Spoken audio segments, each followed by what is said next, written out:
Contract marriage ഭാഗം 74. ആ നീ വന്നോ? ഇന്ന് നീ വരില്ലെന്നാ കരുതിയത്. അജു കുറച്ചു മുന്നേ കൂടി പറഞ്ഞതേയുള്ളൂ ഇന്നിനി നിന്നെ നോക്കണ്ടെന്ന്. ബൈക്കിൻ്റെ ശബ്ദം കേട്ട് പുറത്തേക്ക് വന്നതാണ് ലളിത. അർജുൻ്റെ അമ്മയാണ് ലളിത. ഭദ്രയുടെ കല്യാണത്തിന് അർജുൻ്റെ കുടുംബം മൊത്തം വന്നിരുന്നു. കല്യാണം കഴിഞ്ഞപ്പോൾ അവരെല്ലാം പോന്നതാണ്. ആ കൂടെ അർജുനും വന്നെങ്കിലും ഉച്ച കഴിഞ്ഞ് ശിവൻ്റെ വീട്ടിലേക്ക് അവൻ പോയിരുന്നു. അവിടെ ഓരോ കാര്യത്തിന് അവൻ മുന്നിൽ ശിവൻ്റെ അച്ഛനോടൊപ്പം ഉണ്ടായിരുന്നു. അയാൾക്ക് അവനെ വലിയ ഇഷ്ടവുമായി. ശിവനെപ്പോലെയല്ല അവനെന്ന് അയാൾക്ക് മനസ്സിലായി. ഒരച്ഛനോടെന്ന പോലെയുള്ള കരുതലും സ്നേഹവും അവനുണ്ട്. അവൻ്റെ സംസാരത്തിലും പ്രവൃത്തിയിലും അത് മനസ്സിലാവുകയും ചെയ്യും. ഇത്രയും നാളു ദീപുവായിരുന്നു എല്ലാത്തിനും കൂടെ നിന്നത്. അവൻ്റെ കുറവ് അർജുൻ നികത്തിയെന്ന് പറയാം. ശരിക്കും പറഞ്ഞാൽ ഭദ്രയുടെ സഹോദരനായി മാറിയിരുന്നു അർജുൻ പൂർണ്ണമായും. നിനക്ക് കഴിക്കാനെടുക്കട്ടെ അർജുൻ? അവിടെ എല്ലാവരും പോയോ? അതോ? ഇല്ല, കുറച്ചു പേരൊക്കെ പോയി. ബാക്കിയുള്ളവർ നാളെ രാവിലെ പോകൂ. എന്നാ വലിയ കുടുംബമാണ്. കല്യാണത്തിന് അവിടെയൊക്കെ കൂടെ നിന്നപ്പോൾ ആകെ ഒരു വല്ലായ്മയായിരുന്നു. ഭദ്രമോൾ എന്തു പറയുന്നു? ഭാഗ്യം ചെയ്ത് കുട്ടിയാ. അവൾക്ക് നല്ലൊരു കുടുംബം തന്നെ കിട്ടിയില്ലേ? പാവം. സത്യം പറഞ്ഞാൽ അതിനെ നീ കെട്ടിക്കൊണ്ട് വരുമെന്നാ ഞാൻ കരുതിയത്. ലളിത പറയുന്ന കേട്ട് അർജുൻ ചെറുതായി ഒന്ന് ഞെട്ടി. ഞാനോ? അമ്മ ഇത് എന്തൊക്കെയാ പറയുന്നത്? അവൾ എൻ്റെ പെങ്ങളല്ലേ? അതൊക്കെ എനിക്കിപ്പോഴല്ലേ ശരിക്കും മനസ്സിലായത്. നിനക്ക് ആ കൊച്ചിനോടുള്ള സ്നേഹം കാണുമ്പോൾ ഞാനും നിൻ്റെ അച്ഛനുമൊക്കെ പറയുമായിരുന്നു, പ്രായം ഇതല്ലേ, നിനക്കിനി അങ്ങനെ എന്തെങ്കിലും. ലളിത ചമ്മലോടെയാണ് പറഞ്ഞത്. വല്ലാത്ത തോന്നൽ തന്നെ. ഇതാ കുഴപ്പം. ഒരാണും പെണ്ണും തമ്മിൽ കുറച്ച് കൂടുതൽ അടുപ്പം കാണിച്ചാൽ അപ്പോൾ തുടങ്ങും നാട്ടുകാർക്കും വീട്ടുകാർക്കും ഇതുപോലെ ആവശ്യമില്ലാതെ കുറേ തോന്നലുകൾ. മകനാണെങ്കിൽ കല്യാണപ്രായം എത്തിക്കൂടി നിന്നാൽ പിന്നെ പ്രത്യേകിച്ച് പറയുകയും വേണ്ട. എടാ മോനെ, അങ്ങനെയല്ല ഞാൻ. വേണ്ട, ഇനിയൊന്നും അമ്മ പറയണ്ട. ഇതൊന്നും വെറുതെ പോലും അവളോട് പറഞ്ഞേക്കല്ലേ. അവൻ മുകളിലേക്ക് കയറിപ്പോകും വഴി ലളിതയോട് പറഞ്ഞതും അവർ പറ്റിപ്പോയ അബദ്ധം പോലെ നിന്നു. അവനോട് പറയണ്ടായെന്നു വരെ തോന്നി അവർക്ക്. അല്ലേലും അവൻ പറഞ്ഞത് ശരിയാണ്. ഒന്ന് മിണ്ടിയാൽ അല്ലെങ്കിൽ കുറച്ച് അടുത്ത് ഇടപെട്ടാൽ ആരാണേലും അങ്ങനെ പറയൂ. ഞാൻ പോലും എത്ര പിള്ളേരെപ്പറ്റി അങ്ങനെ ചിന്തിച്ചിട്ടുണ്ട്. ചുമ്മാ വെറുതെ സംസാരിച്ച് നിൽക്കുന്നത് കണ്ടിട്ട്. ഷോ, അവനും ഭദ്രയും പോലെ ആയിരിക്കും ചിലപ്പോൾ അവരൊക്കെ. കാര്യമറിയാതെ ഇനി ആരെപ്പറ്റിയും അങ്ങനെയൊന്നും ചിന്തിക്കാൻ പാടില്ല. പറഞ്ഞുകൊണ്ട് നടക്കാനും പാടില്ല. ലളിത മനസ്സിൽ പറഞ്ഞുകൊണ്ട് കിടക്കാനായിപ്പോയി. ഇത്രയും നേരം അവൻ വരുമോ ഇല്ലയോ എന്നറിയാനായി കാത്തിരുന്നതാണ് ഉറങ്ങാതെ. ഷർട്ട് പോലും മാറാതെ അർജുൻ ബെഡിലേക്ക് വീണു. ഇന്ന് മുഴുവൻ കല്യാണ തിരക്കായി നടന്നുകൊണ്ട് ഒന്നിരിക്കാൻ പോലും അവന് നേരം കിട്ടിയില്ല. ഉച്ചയ്ക്ക് അവരോടൊപ്പം വന്നെങ്കിലും വീട്ടിലധികം നേരം നിൽക്കാതെ തിരികെ അവൻ ശിവൻ്റെ വീട്ടിലേക്ക് പോയിരുന്നു. അതിൻ്റെ ക്ഷീണം അവൻ്റെ മുഖത്തും ശരീരത്തുമുണ്ട്. കിടന്നതും അവനൊരു സുഖം തോന്നി. ഇന്നത്തെ ദിവസം ജീവിതത്തിൽ ഒരിക്കലും മനസ്സിൽ നിന്ന് മായില്ല. സന്തോഷവും സങ്കടവും അതിനേക്കാൾ ഒരു നിർവൃതിയുമുണ്ട് മനസ്സിനിപ്പോൾ. ആഗ്രഹിച്ചതുപോലെ കാര്യങ്ങൾ നടന്നതുപോലെ. സ്വന്തം ചോരയിൽ പിറന്നതല്ലെങ്കിലും അതിനേക്കാൾ അപ്പുറമാണ് ഭദ്ര എന്ന പെണ്ണ് തനിക്ക്. വിചാരിച്ചതിനേക്കാൾ സുരക്ഷിതമായ കൈകളിൽ തന്നെയാണ് അവൾ എത്തിച്ചേർന്നിരിക്കുന്നത്. അവളെ പ്രാണനെ പോലെ കൊണ്ടു നടക്കാൻ ശിവരഞ്ജന് കഴിയും. അയാൾ അവളെ അത്രത്തോളം സ്നേഹിക്കുന്നുണ്ട്. അവൻ മാത്രമല്ല, അവൻ്റെ കുടുംബവും അവളെ പൊന്നുപോലെ നോക്കും.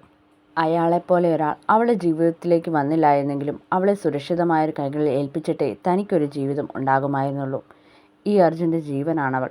അവളെ നോവിക്കുന്ന ഒന്നിനെയും അർജുൻ ഇഷ്ടപ്പെടില്ല. അങ്ങനെ ആരെയും അനുവദിക്കുകയുമില്ല. അത്രത്തോളം ഇഷ്ടമുണ്ട് അവളോട് തനിക്ക്. അർജുൻ്റെ ഓർമ്മകൾ കല്യാണ വേഷത്തിൽ നിൽക്കുന്ന ഭദ്രയിലാണ്. അവളെ ആ വേഷത്തിൽ കണ്ടപ്പോൾ ആദ്യം അവളുടെ അമ്മയുടെ കാര്യമാണ് ഓർമ്മ വന്നത്. പാവം, ഒരുപാട് അവൾക്ക് വേണ്ടി കഷ്ടപ്പെട്ടതാണ്.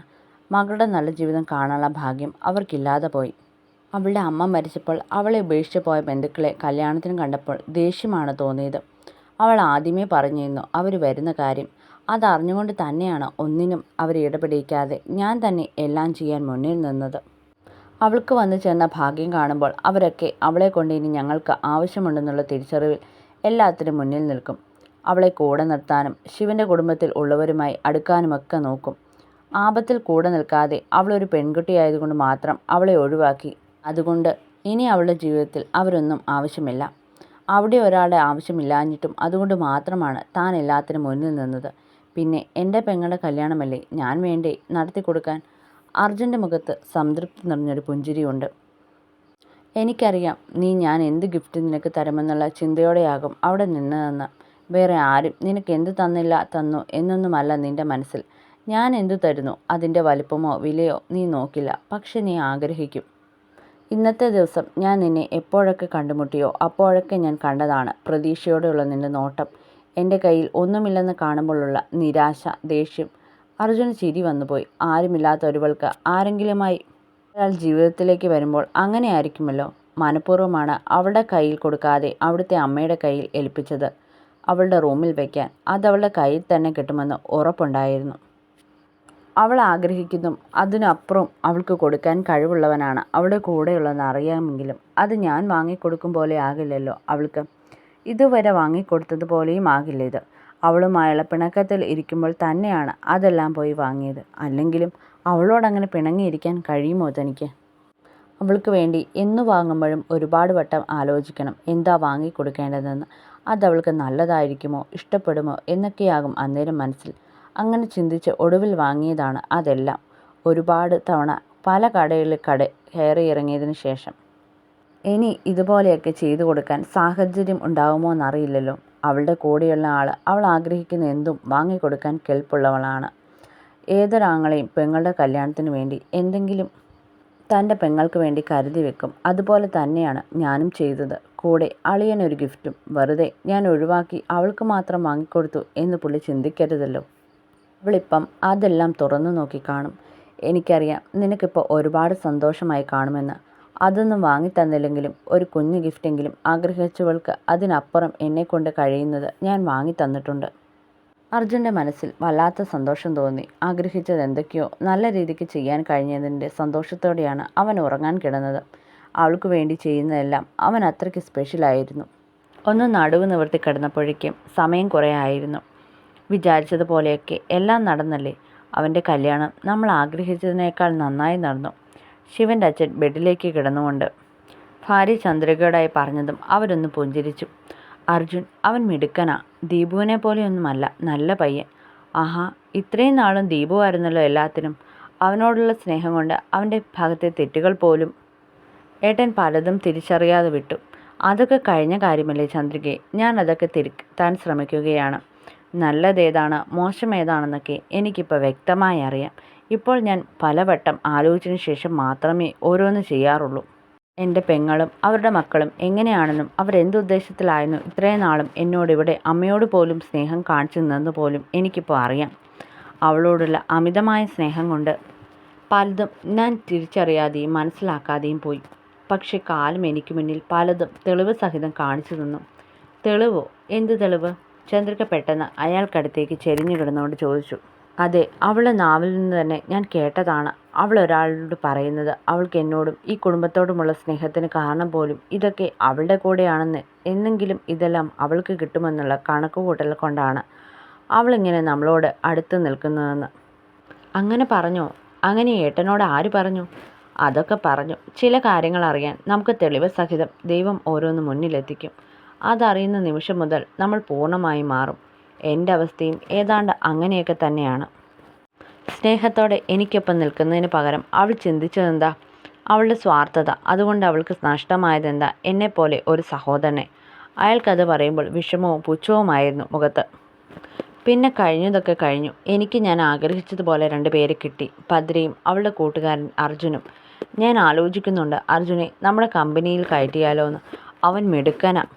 ചന്ദ്രിക അയാളെ അതിശയത്തോടെ നോക്കി. ഇന്നുവരെ ആരെങ്കിലും ജോലി ചോദിച്ചു വന്നാൽ പോലും ഒരുപാട് വട്ടം ആലോചിച്ച് അവരെക്കുറിച്ച് പഠിച്ചിട്ട് മാത്രമേ അയാൾ ജോലിക്കെടുക്കാറുള്ളൂ. അതും പുള്ളിക്ക് ബോധ്യമാകണം ഇവർ കൊള്ളാമെന്ന്. അല്ലാതെ ആര് പറഞ്ഞിട്ടും കാര്യമില്ല. അങ്ങനെയുള്ള ആളാണ് ഇപ്പോൾ അർജുൻ്റെ കാര്യം പറയുന്നത്. നീ എന്നെ എന്താ ഇങ്ങനെ നോക്കുന്നത് എനിക്കറിയാം. അർജുനെ കുറച്ച് ദിവസം കൊണ്ട് തന്നെ എനിക്ക് മനസ്സിലായി ചന്ദ്രികയെ. ചില കാര്യങ്ങളിൽ ശിവൻ പോലും അവനെ കണ്ടു പഠിക്കണമെന്ന് തോന്നിപ്പോയി എനിക്ക്. അവനറിയാം ബന്ധങ്ങൾ എങ്ങനെ നല്ല രീതിക്ക് കൊണ്ടുപോകണമെന്ന്. ഒരാളെപ്പോലും മാറ്റി നിർത്താതെ ചേർത്ത് പിടിക്കാൻ അവന് കഴിയും. അതിന് അവനൊരു പ്രത്യേക കഴിവാണെന്ന് പറയാം. കുറഞ്ഞ സമയം കൊണ്ട് എനിക്കത് മനസ്സിലായി ചന്ദ്രികയെ. അർജുൻ്റെ ഓർമ്മയിൽ അയാളുടെ മനസ്സ് നിറഞ്ഞു. ചന്ദ്രികയ്ക്കും അയാൾ പറഞ്ഞതൊക്കെ ആലോചിച്ച് നോക്കുമ്പോൾ ശരിയാണെന്ന് തോന്നി. പലപ്പോഴും അർജുനെ കണ്ടുപഠിക്കണം ശിവനെന്ന് പോലും തോന്നിപ്പോയി. ശിവൻ ഒരിക്കലും അർജുനെ പോലെയല്ല. അർജുന് അമ്മയെയും സഹോദരിയെയും അച്ഛനെയുമൊക്കെ ചേർത്ത് പിടിക്കാനും അവരെ സ്നേഹിക്കാനുമുള്ള കഴിവുണ്ട്. ശിവൻ പക്ഷേ എല്ലാം ഉള്ളിൽ കൊണ്ട്. അർജുൻ പക്ഷേ അങ്ങനെയല്ല. അവൻ്റെ ഉള്ളിലുള്ളത് അവൻ പ്രകടിപ്പിക്കുക തന്നെ ചെയ്യും. വായിക്കുന്ന എല്ലാവരും കമൻസ് ചെയ്യണം. എല്ലാവരുടെയും കമൻസൊക്കെ ഞാൻ വായിക്കുന്നുണ്ട്. അടുത്ത പാർട്ട് നാളെ ഇടാം. സ്റ്റോറി കുറച്ച് പാർട്ട് കൊണ്ട് അവസാനിക്കും. വലിച്ചു നീട്ടുന്നതല്ല. പറഞ്ഞു പോകുമ്പോൾ അങ്ങനെ ആവുന്നതാണ്. സ്നേഹത്തോടെ.